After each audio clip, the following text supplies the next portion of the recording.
హైదరాబాద్ సెక్రటేరియట్లో కలెక్టర్లు, అడిషనల్ కలెక్టర్లు, ఎస్పీలతో ముఖ్యమంత్రి రేవంత్ రెడ్డి కాన్ఫరెన్స్ కొనసాగుతుంది.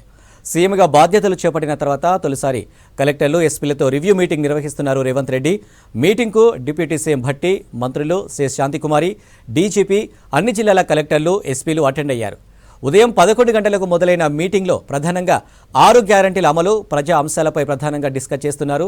పాలన యంత్రాంగాన్ని గ్రామ స్థాయిలో తీసుకువెళ్లేలా ప్రజాపాలన కార్యక్రమాలపై కలెక్టర్లు, ఎస్పీలకు దిశానిర్దేశం చేస్తున్నారు సీఎం రేవంత్.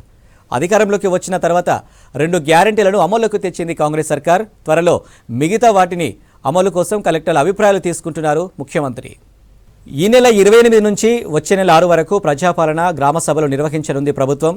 గ్రామ సభల్లో గ్రామ, మండల, జిల్లా స్థాయిలో ఏ సమస్యలు పరిష్కారం అవుతాయనే దానిపై అధికారులతో సీఎం రేవంత్ డిస్కస్ చేస్తున్నట్టు సమాచారం. ప్రధానంగా భూ సమస్యల పరిష్కారంపై కలెక్టర్లతో చర్చిస్తున్నట్లు తెలుస్తుంది. ప్రజావాణి కార్యక్రమం జిల్లా స్థాయిలో నిర్వహణపై చర్చిస్తున్నట్టు సమాచారం. కలెక్టర్లు, ఎస్పీలతో ముఖ్యమంత్రి మీటింగ్పై మరిన్ని అప్డేట్స్ యాదగిరి లైవ్ ద్వారా అందిస్తారు. యాదగిరి, మీటింగ్లో ఏ అంశాలపై చర్చ జరుగుతుంది? అనిల్, ఇవాళ ఉదయం నుంచి కలెక్టర్లు, ఎస్పీలు, అడిషనల్ కలెక్టర్లతో వీళ్ళతో సీఎం రేవంత్ రెడ్డి సచివాలయంలో ఇవాళ సమీక్ష పెట్టారు. ఇది కాంగ్రెస్ పార్టీ అధికారంలోకి వచ్చాక అన్ని జిల్లాల కలెక్టర్లు, ఎస్పీలు, అడిషనల్ కలెక్టర్తో మొదటి సమావేశం ఇది.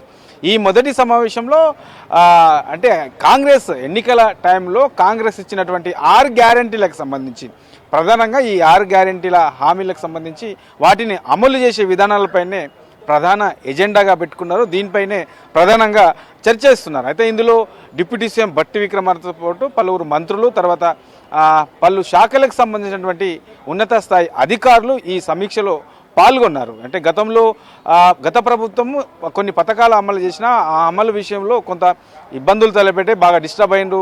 చాలామంది కూడా ఎవరైతే పథకాలకు సంబంధించిన అర్హులు ఉన్నారో వాళ్ళకు నిజమైనటువంటి అర్హులకు రాలేదు అనే దాని మీద చాలా విమర్శలు వచ్చాయి గత ప్రభుత్వం మీద.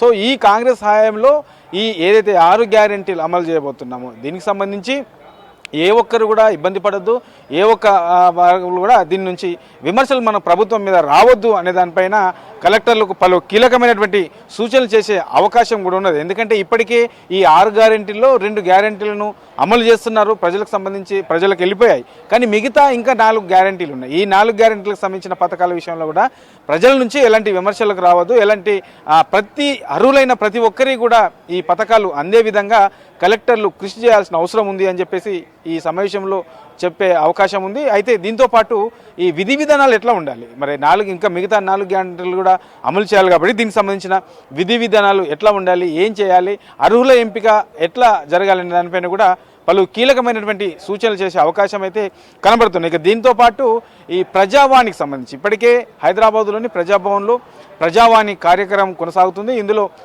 ప్రతి మంగళవారం, శుక్రవారం 2 రోజులు, వారంలో 2 రోజుల పాటు ప్రజావాణి కార్యక్రమాన్ని ఏర్పాటు చేస్తున్నారు. ఇందులో ప్రజలకు సంబంధించి రాష్ట్ర వ్యాప్తంగా ప్రజలకు సంబంధించినట్టు వాళ్ళ సమస్యలు చెప్పుకునే విధంగా అవకాశం కల్పించారు. అయితే ఇది హైదరాబాదులో ప్రజాభవన్లో ప్రస్తుతం ఇది కొనసాగుతుంది.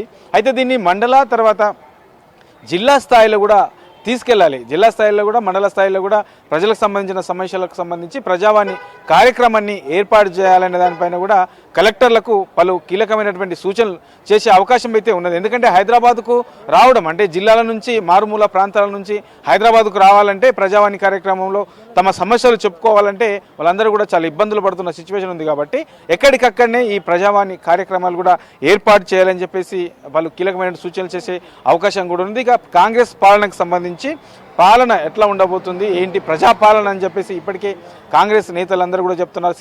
సీఎం రేవంత్ రెడ్డి కూడా అదే చెప్తా ఉన్నారు. కాబట్టి ప్రజాపాలన ఎట్లా ఉండబోతుంది, ఏంటి, ఏ అంశాల విషయంలో ప్రభుత్వం ప్రాధాన్యత ఇవ్వబోతుంది, అధికారులు కూడా ఎలాంటి అంశాల మీద ప్రాధాన్యత ఇవ్వాల్సిన అవసరం ఉంటుంది అనే దానిపైన కూడా పలు కీలక సూచనలు చేసే అవకాశం కనబడుతుంది. ఇక ఈ నెల 28 నుంచి వచ్చే నెల 6 వరకు గ్రామ సభలు నిర్వహించేందుకు ప్రభుత్వం ఇప్పటికే ప్రకటించింది. కాబట్టి ఈ గ్రామ సభల్లో కూడా ప్రజలకు సంబంధించిన అంశాల విషయంలో, ప్రజలకు సంబంధించినటువంటి సమస్యల విషయంలో అధికారులు, తర్వాత ప్రజాప్రతినిధులు పాల్గొంటారు. అందులో ఈ సమస్యలు అంటే గ్రామ స్థాయిలోనే ఈ సమస్యలను పరిష్కరించుకోవచ్చా, లేదంటే జిల్లా స్థాయి, రాష్ట్ర స్థాయి, ఇట్లా 3-4 విభాగాలుగా విభజించి ఆ సమస్యలకు సంబంధించి, ఆ ప్రజలకు సమస్యలకు సంబంధించి అధికారులు అక్కడే వీలైతే అక్కడే పరిష్కరించే విధంగా కూడా ఎట్లా చేస్తే బాగుంటుంది అనే దాని మీద చర్చించే అవకాశం కనబడుతుంది. ఈ నెల 28 నుంచి వచ్చే నెల 6 వరకు గ్రామ సభలు నిర్వహిస్తున్నారు కాబట్టి ఈ గ్రామ సభల్లో 2 అంటే రోజు అంటే ఉదయం నుంచి మధ్యాహ్నం వరకు ఒక విడత, తర్వాత మధ్యాహ్నం నుంచి సాయంత్రం 5 గంటల వరకు ఒక విడత,